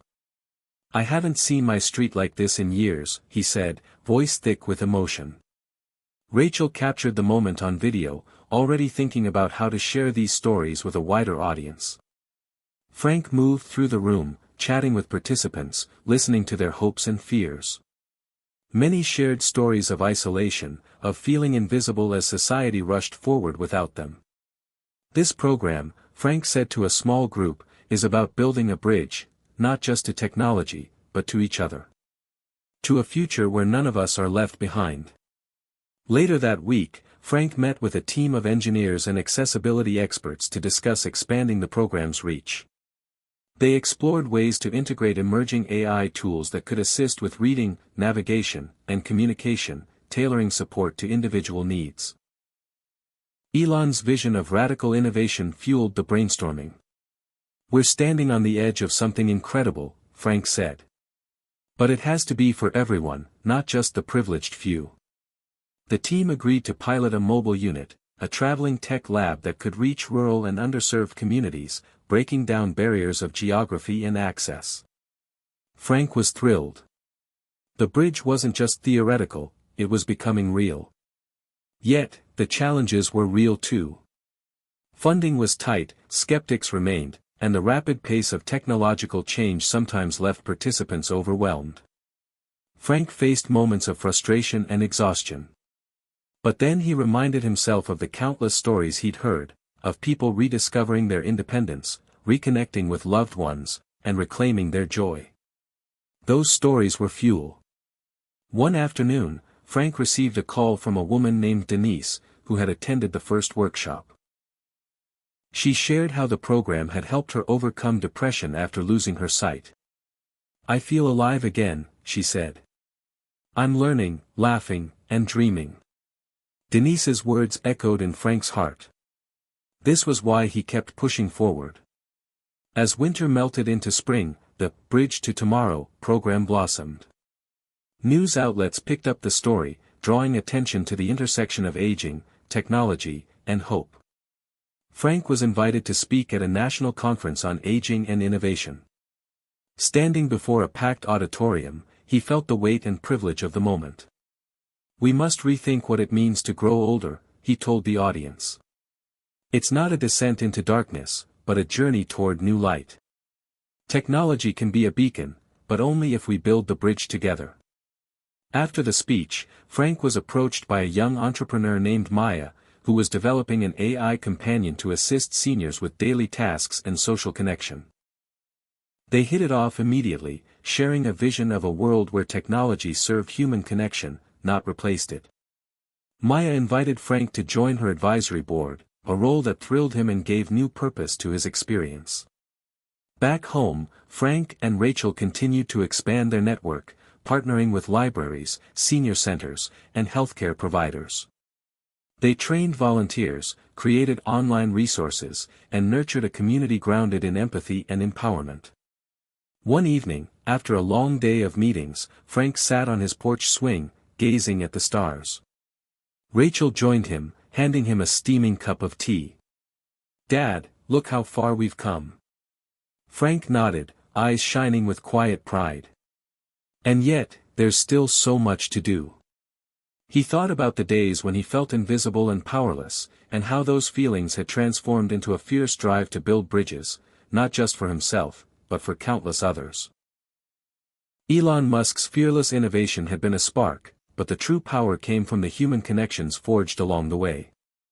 Frank realized that the bridge to tomorrow was built on hope, courage, and the willingness to reach out, even when the future seemed uncertain. The path ahead would be challenging, but it was theirs to shape. And for the first time in a long time, Frank felt ready, not just to face tomorrow, but to lead others there with him. Frank woke early, the soft glow of dawn filtering through the blinds, casting long shadows on the worn floorboards of his living room. The day ahead was unlike any other, a milestone that felt less like a finish line and more like a threshold to cross. Today, he was scheduled for a demonstration of a new generation of visual prosthetics, technology designed to restore sight with even greater precision and adaptability. It was a leap forward, a bridge from the past struggles to a future filled with promise. For years, Frank had dreamed of this moment but also feared it. What if the new technology failed? What if the fragile progress he had made slipped away? The familiar knot of anxiety tightened in his stomach.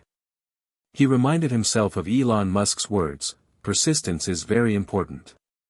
You should not give up unless you are forced to give up." Frank wasn't ready to give up. At the clinic, the sterile smell mixed with the hum of machines and quiet conversations. Dr. Vasquez greeted him warmly, her eyes reflecting the same hope and determination Frank felt. "Are you ready, Frank?" she asked. He nodded, swallowing nerves with a deep breath. The procedure was quick, minimally invasive but groundbreaking. The new implant promised higher resolution, better neural integration, and adaptability to changing vision needs. When Frank awoke, the world was different. Shapes were sharper, colors more vivid. Faces became distinct, not blurred impressions. It was as if a veil had been lifted.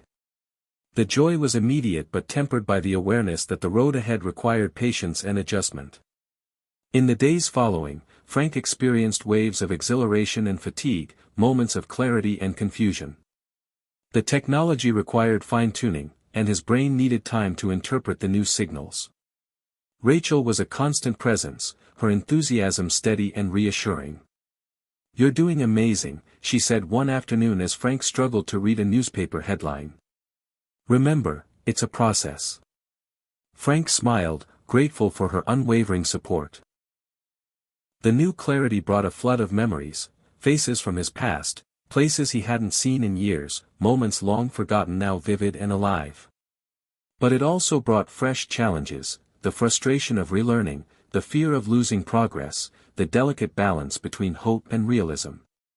At a local gathering, Frank shared his experience with others considering the implant. He spoke openly about the emotional roller coaster, encouraging them to embrace patience and self-compassion. "Technology is only one part of the journey," he said. "The other is your heart and mind." The room was filled with nods and quiet applause. Meanwhile, Frank's involvement with the Bridge to Tomorrow initiative deepened. He helped design workshops tailored for those receiving the new implants, blending technical training with emotional support. He collaborated with therapists, engineers, and peer mentors to create a holistic approach. One memorable session involved a group of veterans adjusting to vision loss and the new technology. Frank listened as they shared stories of resilience, pain, and hope. Their courage reminded him of the power of community and the importance of crossing thresholds together. Outside the clinic, the world moved forward, and Frank's story continued to inspire. Media coverage increased, with features in national magazines and invitations to speak at innovation forums. Yet, Frank remained grounded in his small town, valuing the quiet moments of connection over the spotlight. One evening, after a long day, he sat with Rachel on the porch, watching fireflies flicker in the warm summer air. "Dad, you're crossing so many thresholds, not just in technology, but in how we see aging and ability." Frank nodded, feeling the weight and wonder of her words. "It's not easy," he admitted. "But each step forward feels like reclaiming a part of myself." As the seasons changed, Frank faced new personal thresholds. His body, despite the advances in vision, reminded him of its limits, aches, fatigue, moments of doubt. But he approached these with the same mindset he had cultivated: adaptability, acceptance, and relentless hope. One morning, during a routine checkup, Dr. Vasquez shared promising news about ongoing developments in implant design and accessibility. "We're working to make this technology affordable and available to more people," she said. "Your advocacy has been a catalyst." Frank felt a surge of pride. The thresholds he crossed weren't just personal. They were part of a larger movement transforming lives. Yet, with progress came reflection. Frank thought often about the people he'd met along the way, the skeptics, the caregivers, the lonely souls yearning for connection. He knew that crossing thresholds meant more than technology; it meant compassion, inclusion, and dismantling the barriers that society placed on aging and disability. At a community event, Frank met Gloria again, who now painted vibrant scenes inspired by her regained independence. "Crossing my own thresholds wasn't just about sight," she told him. "It was about finding my voice again." Their conversation reminded Frank that transformation was multi-layered: physical, emotional, and social. As summer faded into fall, Frank prepared for a national conference where he was invited to present on the future of aging and assistive technology. He practiced his speech carefully, wanting to honor not only his journey but those of countless others walking similar paths. On the day of the conference, standing before an audience of innovators, caregivers, and advocates, Frank felt the culmination of years of struggle and triumph. "We are crossing thresholds every day," he began. "Thresholds of fear, of limitation, of doubt. But beyond those thresholds lies possibility, if we have the courage to step forward."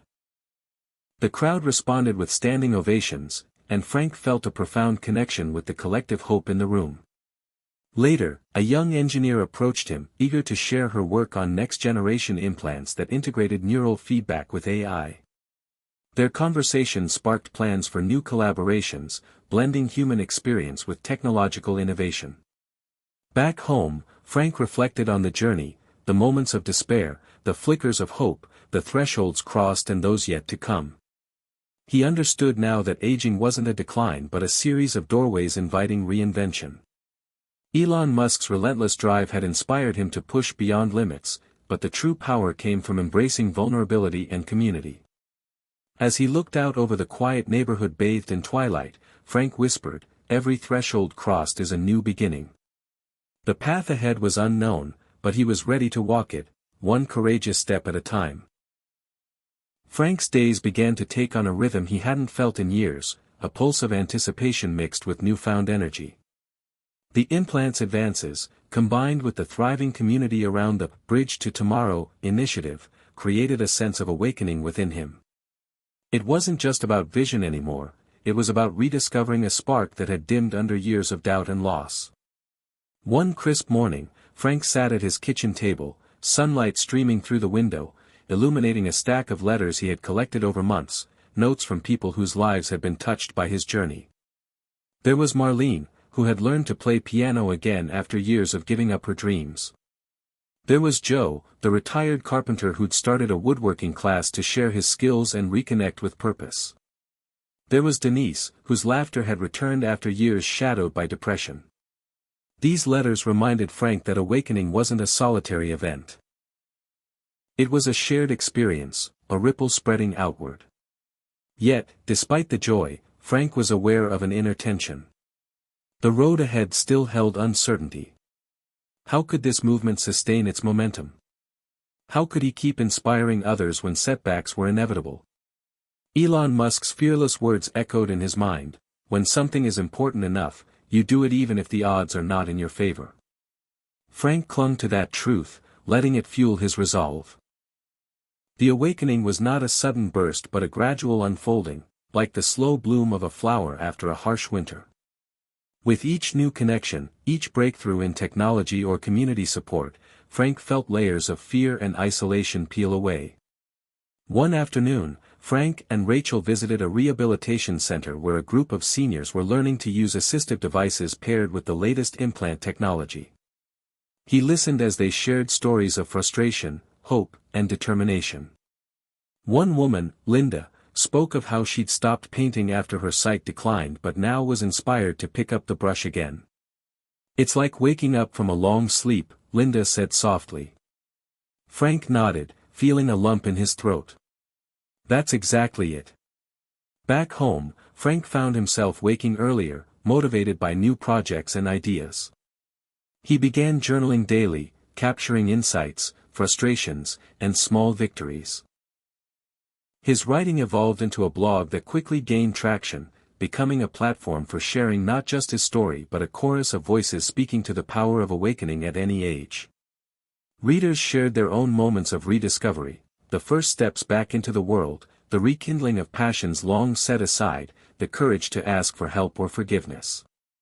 Frank's inbox overflowed with messages of thanks and stories of change. He responded personally to as many as he could, seeing in each a reflection of his own journey. At a national symposium on aging and technology, Frank was invited to lead a workshop on emotional resilience. The room was packed with people eager to learn how to navigate the complex feelings that came with loss, adaptation, and hope. He shared candidly about his struggles, the loneliness, the fears, the moments he wanted to quit. Awakening isn't just about what technology can do, he told them. It's about how we choose to face the darkness and find our way back to the light. The workshop sparked a movement within the movement, peer-led support groups that met regularly to share experiences and strategies. Frank felt humbled and grateful to witness this blossoming community of strength and vulnerability. Meanwhile, Frank's relationship with Rachel deepened in unexpected ways. Their shared mission brought moments of joy, tension, and growth. Rachel, navigating her own challenges as a caregiver and young adult, found in her father a role model of perseverance. Frank, in turn, found renewed purpose in guiding and learning from her. One evening, after a long day, they sat together on the porch, the air filled with the scent of blooming jasmine. "Dad," Rachel said, "this awakening, it's bigger than any of us. It's a revolution of hope." Frank smiled, feeling the truth of her words resonate. "And it's just getting started." As the months passed, Frank's vision continued to improve, but more importantly, his perspective on life shifted profoundly. He began to see aging not as a limitation but as an opportunity for reinvention. He volunteered as a mentor for younger people with disabilities, sharing lessons learned from years of struggle and triumph. One afternoon, Frank received an unexpected invitation. Elon Musk himself was launching a new initiative focused on accessibility and innovation for older adults, and Frank was asked to consult. The news electrified Frank. It was a validation of everything he'd worked toward, a bridge connecting his small-town journey to a global stage. Preparing for the meeting, Frank reflected on how far he had come, from despair and isolation to this moment of connection and influence. On the day of the meeting, Frank sat across from Elon in a sleek conference room filled with prototypes and buzzing ideas. Elon's energy was as infectious as ever, his vision clear and uncompromising. They discussed ways to harness cutting-edge technology to serve not just the young and able-bodied but everyone, especially those society often overlooked. Elon challenged Frank to think bigger, to imagine systems that didn't just restore sight but transformed lives through integration, community, and empowerment. Frank felt a surge of inspiration, knowing this partnership could amplify the awakening he and so many others were experiencing. Returning home, Frank shared the experience with Rachel, who hugged him tightly. "Dad, this is your moment," she said. "You're changing the narrative for millions." But Frank remained grounded, aware that awakening was a continuous process, not a destination. Each day brought new challenges and opportunities. He focused on expanding the community, advocating for policy changes, and fostering environments where older adults could thrive. One evening, Frank sat quietly in his favorite armchair, looking at a photo of his younger self, a man full of dreams, now tempered with wisdom and resilience. He whispered to the room, "I'm awake now. And I'm ready." The awakening was more than sight restored, it was a heart opened, a purpose reclaimed, and a future reimagined. As Frank drifted to sleep that night, he dreamed not of what was lost but of all that was still possible. Frank knew that every journey toward renewal came with moments of darkness, days when progress seemed fragile and shadows threatened to swallow hope. Despite the strides he and his community had made, the weight of reality often pressed hard against his spirit. One chilly autumn morning, Frank found himself sitting alone in his dimly lit living room, the silence thick and heavy. The glow from the street lamp outside cast long, ghostly shapes across the worn carpet. His hands trembled slightly as he reached for the tablet on the coffee table, scrolling through news about setbacks in healthcare access and funding cuts for programs that supported people like him. The headlines spoke of growing divides, between young and old, able and disabled, hopeful and hopeless. It was easy to feel overwhelmed, to wonder if all the effort was enough. But then, a familiar voice echoed in his memory, Elon Musk's fearless challenge to confront failure head-on, to treat it not as defeat but as data, a stepping stone toward breakthroughs. Frank closed his eyes and breathed deeply. He reminded himself that light often comes in the darkest moments. With that resolve, Frank pulled on his jacket and stepped outside, the crisp air clearing his mind. He decided to visit the community center where the Bridge to Tomorrow program held evening workshops. The place buzzed with energy, a testament to resilience. Inside, he found Clara, the 72-year-old woman who had once hesitated to pick up a tablet but now navigated apps with ease. Her eyes lit up as she spotted Frank. "You're just in time," she said, gesturing toward a circle of participants gathered for a storytelling session. Tonight's theme was, Facing the Dark. One by one, people shared their struggles with aging, loss, and fear. There was Joe, the retired carpenter, who spoke of his battle with loneliness after his wife passed. Linda, the painter, confessed her doubts about ever picking up a brush again. Their stories were raw, honest, and deeply human. When it was Frank's turn, he took a breath and spoke from the heart. "Darkness isn't the end," he said. "It's a part of the journey, a place where we find what really matters. The fear, the pain, they can be guides if we let them." After the session, Frank stayed behind to talk with attendees. A young woman named Sophie approached him, tears in her eyes. "Your story gives me hope," she said. "I'm scared about losing my independence, but hearing you makes me believe I can keep fighting." Frank smiled, feeling the familiar warmth of purpose. He realized that light was not a distant, unreachable goal but something they kindled together, one conversation, one connection at a time. The next day, Frank met with Rachel and Maya, the young entrepreneur developing AI companions for seniors.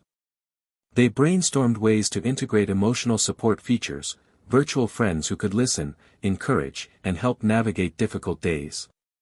Elon Musk's vision of technology serving humanity felt alive in their collaboration. Yet, Frank also understood the importance of balance.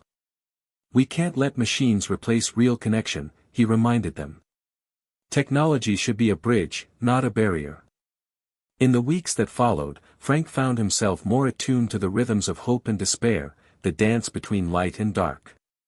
He reached out to local policymakers, advocating for increased funding and awareness. His persistence sometimes met resistance, but he pressed on, knowing that change required relentless effort. One afternoon, a reporter interviewed Frank about the emotional realities of aging with vision loss. He spoke candidly about vulnerability and courage. "We need to create spaces where people can be honest about their fears without judgment," he said. The article resonated widely, sparking conversations across communities.